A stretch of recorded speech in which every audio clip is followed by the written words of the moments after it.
또 아는 것은 하나님의 아들이 이르러 우리에게 지각을 주사 우리로 참된 자를 알게 하신 것과 또한 우리가 참된 자 곧 그의 아들 예수 그리스도 안에 있는 것이니 그는 참 하나님이시요 영생이시니라. 아멘.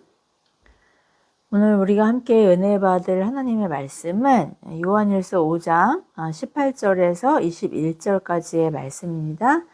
오늘 말씀 하나님을 알게 하는 영생과 소명이라는 제목을 가지고 함께 말씀의 은혜를 나누고자 합니다. 여러분 요즘 청년들 사이에서 유행하는 이 자만추라는 줄임말을 들어보셨을 거예요. 자연스러운 만남을 추구한다는 그런 뜻이죠. 반면 조건과 스펙을 맞춰보고 만나는 결정사도 있어요. 결혼정보회사의 줄임말이에요. 이 결정사에서는 등록된 회원들의 신상을 자산 규모나 또 연봉, 학력, 외모, 심지어 부모의 노후 준비 상태까지 점검해서 등급을 그렇게 정한다고 하더라고요. 그러니까 저와 남편을 부모로 둔 우리 아이들은 여기에 가입이 불가능할 것 같아요. 청년인 저희 아이들은 리얼 연애 프로그램을 자주 보는 것 같더라고요. 그런 프로에서는 사람들이 선망하는 그런 외모를 가진 사람들, 또 고학력자이거나 고액 연봉자 같은 엄친아 엄친 딸들이 등장해요. 가끔 이례적으로 정말 우리 옆집에서 흔히 볼 수 있을 것 같은 평범한 출연자가 나오기도 해요. 그러면 오히려 그런 것이 또 사람들의 관심을 끌게 되는 것 같더라고요. 그리고 그들 중 몇몇은 실제로 얼마 동안 교제를 그렇게 지속해서 결혼까지 이어졌다는 그런 기사가 보도된 것을 보았어요. 그런데 여러분, 자연스러운 만남이든 조건 만남이든 그 사람 자체만으로 좋다, 나쁘다를 판단할 수 있을까요? 사실 우리는 이 환경과 인간관계에 절대적인 영향을 받아요. 환경이나 조건, 또 인맥에 영향 없이 오롯이 한 사람만의 됨됨이를 따로 떼어서 정의하기는 불가능하다는 것이죠. 특히 요즘 같은 시대에는 내가 하는 일이 곧 나다 라고 그렇게 말할 만큼 직업이 그 사람의 정체성과 인격을 대변한다고 할 수 있어요. 남들이 선망하는 직업, 남들이 부러워하는 그런 직업을 가졌다면 그 사람의 실제 인격이나 도덕적 자질이 어떻든지 간에 일단 괜찮은 사람이려니 이라는 그런 선입견을 갖게 되지 않나요? 이처럼 사람들은 끊임없이 우리의 외적인 조건이나 성취 또 직업을 통해서 우리의 가치를 증명하라고 그렇게 도전하죠. 기독교 변증가인 오스기니스는 그의 저서 소명에서 이런 세상의 관점을 날카롭게 비판하고 있어요. 과거 중세교회가 성과 속을 이원화해서 종교적인 직무를 하는 그런 성직을 높이고 또 일반 직업을 세속적이라고 폄하했던 것에 대해서 종교개혁가들은 저항했어요. 그러나 오늘날 교회 안에는 또 다른 기독교적 왜곡이 생겨났는데요. 그것은 직업 자체를 소명과 완전히 동일시한 나머지 하나님 앞에서의 진정한 청지기적인 소명을 놓쳐버린 현상이에요. 그는 소명을 1차적 소명과 2차적 소명으로 정의합니다. 1차적 소명은 어떤 일을 하기 전에 먼저 우리를 부르신 하나님을 인격적으로 아는 그런 지식으로의 부르심을 뜻해요. 예수 그리스도를 믿음으로 하나님과 화목하게 된 자녀가, 하나님과 화목한 그 자녀가 된 것이 바로 구원이잖아요. 그 구원의 특징이 바로 생명의 관계라는 것이죠. 2차적 소명은 하나님과 화목한 이런 새로운 생명을 소유한 신자의 반응이라고 할 수 있어요. 하나님의 자녀가 된 신자가 삶의 현장에서 실천적으로 살아내는 삶의 모든 영역을 의미하죠. 여기에는 우리의 직업뿐만이 아니라 더 포괄적으로 우리의 가정, 우리의 이웃, 또 우리가 속한 사회 속에서의 모든 관계의 행위가 포함된다는 거예요. 그런데 안타깝게도 많은 신자들이 이 순서를 뒤바꾸어 버렸어요. 2차적 소명인 일과 성취를 1차적 소명인 하나님과의 관계보다 더 중요하게 생각하게 된 것이죠. 하나님을 기피하는 영적인 사귐에는 관심이 없고 그럴 시간이 없다고들 많이들 하지만 어쨌든 관심이 없기 때문 아니겠어요? 오직 세상에서 성공하고 교회에서조차 많은 일을 정말 열심히 해내면 그것이 소명을 다하는 것이라고 그렇게 착각하게 된 거예요. 이것을 오스기니스는 소명의 세속화라고 정의하더라고요. 우리가 하나님을 아는 관계성을 경시한 채 세상의 속도에 맞춰서 죽어라 일만 하면 우리의 영혼은 메마르고 그 결과로 또 일과 삶의 질서는 무너지게 돼 있습니다. 순서가 막 뒤죽박죽해지는 거예요. 결국 세상과 다르지 않은 세속화에 물들게 되는 것이죠. 이것이 오늘날 현대 교회와 또 그리스도인들의 그런 당면한 문제가 아닐까요? 오늘 말씀을 통해 하나님을 아는 지각을 주신 예수 그리스도의 은혜에 감격을 회복할 수 있기를 바라요. 이 회복을 통해 무너진 청지기적인 삶의 질서를 바로잡고 또 영생의 기쁨을 누리고 증거할 수 있는 저와 여러분 되길 축복합니다. 오늘 우리가 함께 읽었던 본문에서 사도 요한은 하나님이 우리에게 주권적으로 주신 구원의 본질은 바로 예수 그리스도를 믿음으로 얻은 영생이라고 말씀하고 있어요. 우리는 흔히 영생이라고 하면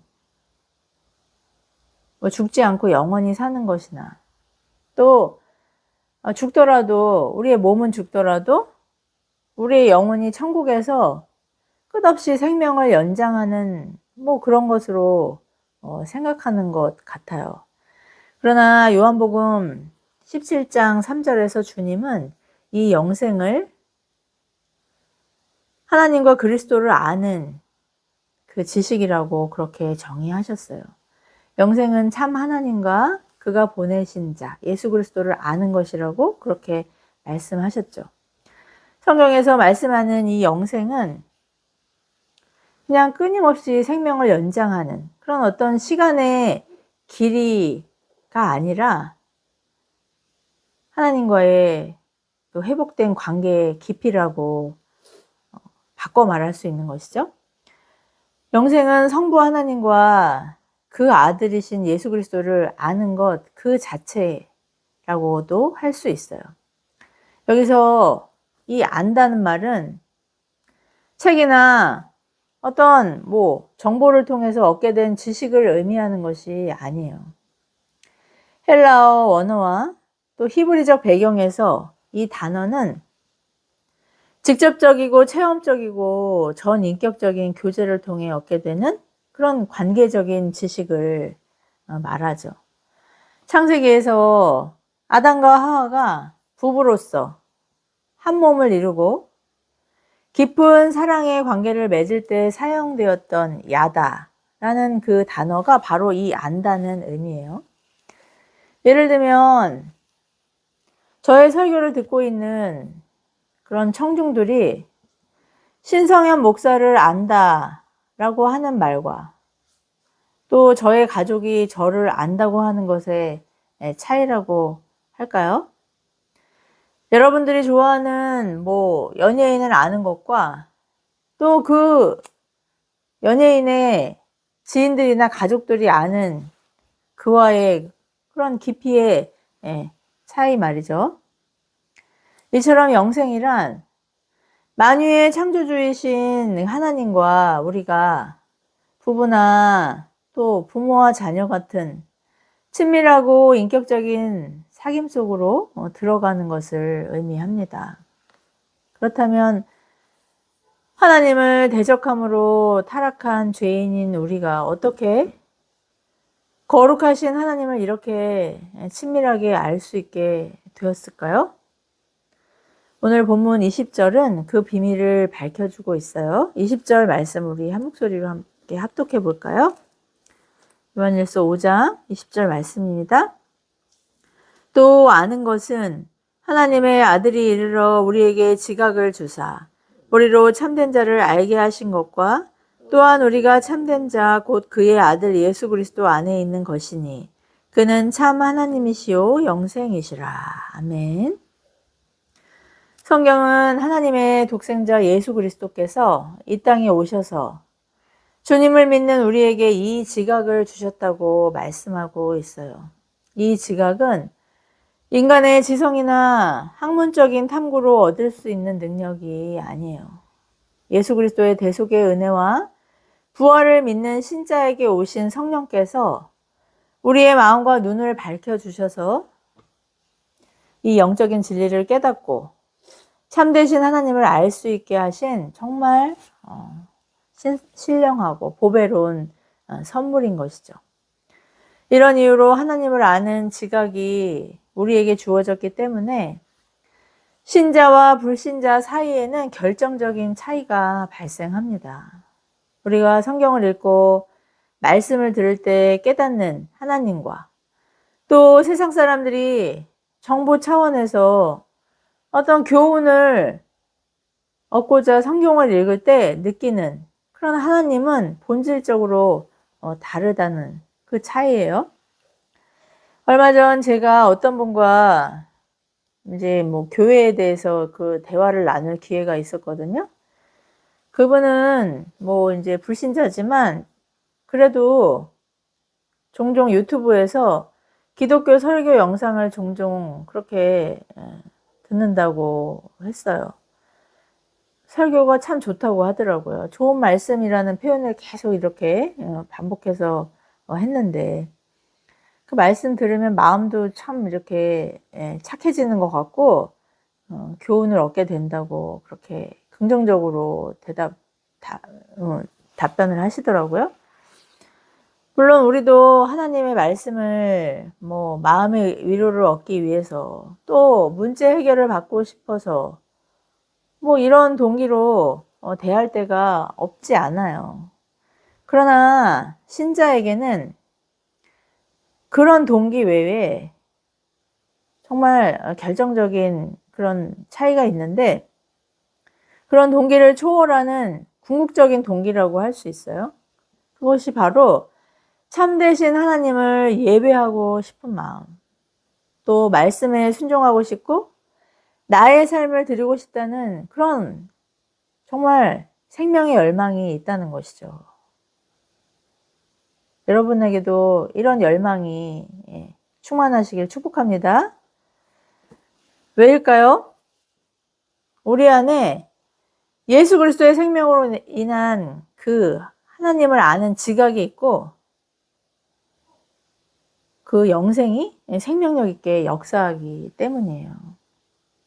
반면 세상 사람들은 아무리 좋은 설교를 아무리 많이 듣고 또 우리 신자보다 더 많이 성경을 연구한다고 해도 진리를 그저 도덕적인 교훈이나 정보로 소비해요. 세상에 속한 사람들 안에는 하나님과의 인격적인 생명의 교제가 없기 때문이에요. 우리 또한 주님의 생명으로 주어진 지각이 없다면, 이 생명이 없다면 세상과 다르지 않을 것이기 때문에 우리는 정말 우리의 공로와 하등 상관없이 정말 우리에게 거저 주어진 하나님의 이 주권적인 영생의 은혜 앞에서 우리는 겸손할 수밖에 없는 것이죠. 그리고 이것을 모르는 세상 사람들 앞에서도 겸손해질 수밖에 없는 거예요. 아니, 그들하고 우리가 뭐가 달라요? 그런데 하나님께서 그리스도의 생명을 우리에게 그냥 주셨다는 것, 얼마나 정말 감격스럽고 놀라운 은혜일까요? 우리에게 참되신 하나님을 알 수 있는 지각을 주시고 영생의 사귐으로 초대해 주신 그 주님의 은혜가 얼마나 놀라운 선물인지 오늘 말씀을 통해 감격을 회복할 수 있는 저와 여러분 되길 축복합니다. 그렇다면 이 영생을 소유하고 하나님과 친밀히 교제하는 지각을 선물로 받은 신자는 어떻게 살아야 할까요? 사도 요한은 오늘 본문 21절에서 단호하게 말씀하고 있어요. 21절 말씀, 우리 한 목소리로 합독해 볼까요? 21절 말씀입니다. 자녀들아, 너희 자신을 지켜 우상에게서 멀리하라. 아멘. 오늘 말씀의 결론이 왜 갑자기 우상을 멀리하라는 경고일까요?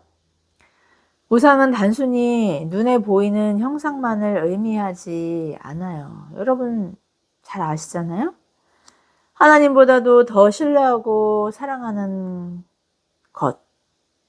1차적인 소명인 그 하나님의 관계보다 2차적 소명인 세상의 일이나 성취, 또 어떤 돈이든 명예든 이런 것들을 더 사랑하는 것이 바로 우상이라고 성경은 우리에게 누누이 그렇게 강조하고 있어요.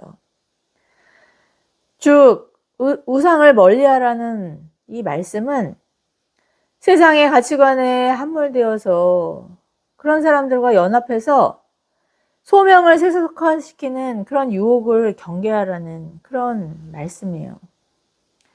우리가 사는 이 세상은 하나님의 자녀인 우리를 끊임없이 유혹해요. 그리고 겁을 주죠. 하나님을 향한 우리의 시선과 지각을 흐리게 해요. 하나님과의 관계를 위해 시간과 자원을 쓰기보다 먼저 네 통장의 잔고를 보라고, 성취하라고, 스펙을 쌓아야 된다고, 그래야 너의 정체성을 증명할 수 있다고 그렇게 우리를 압박해요.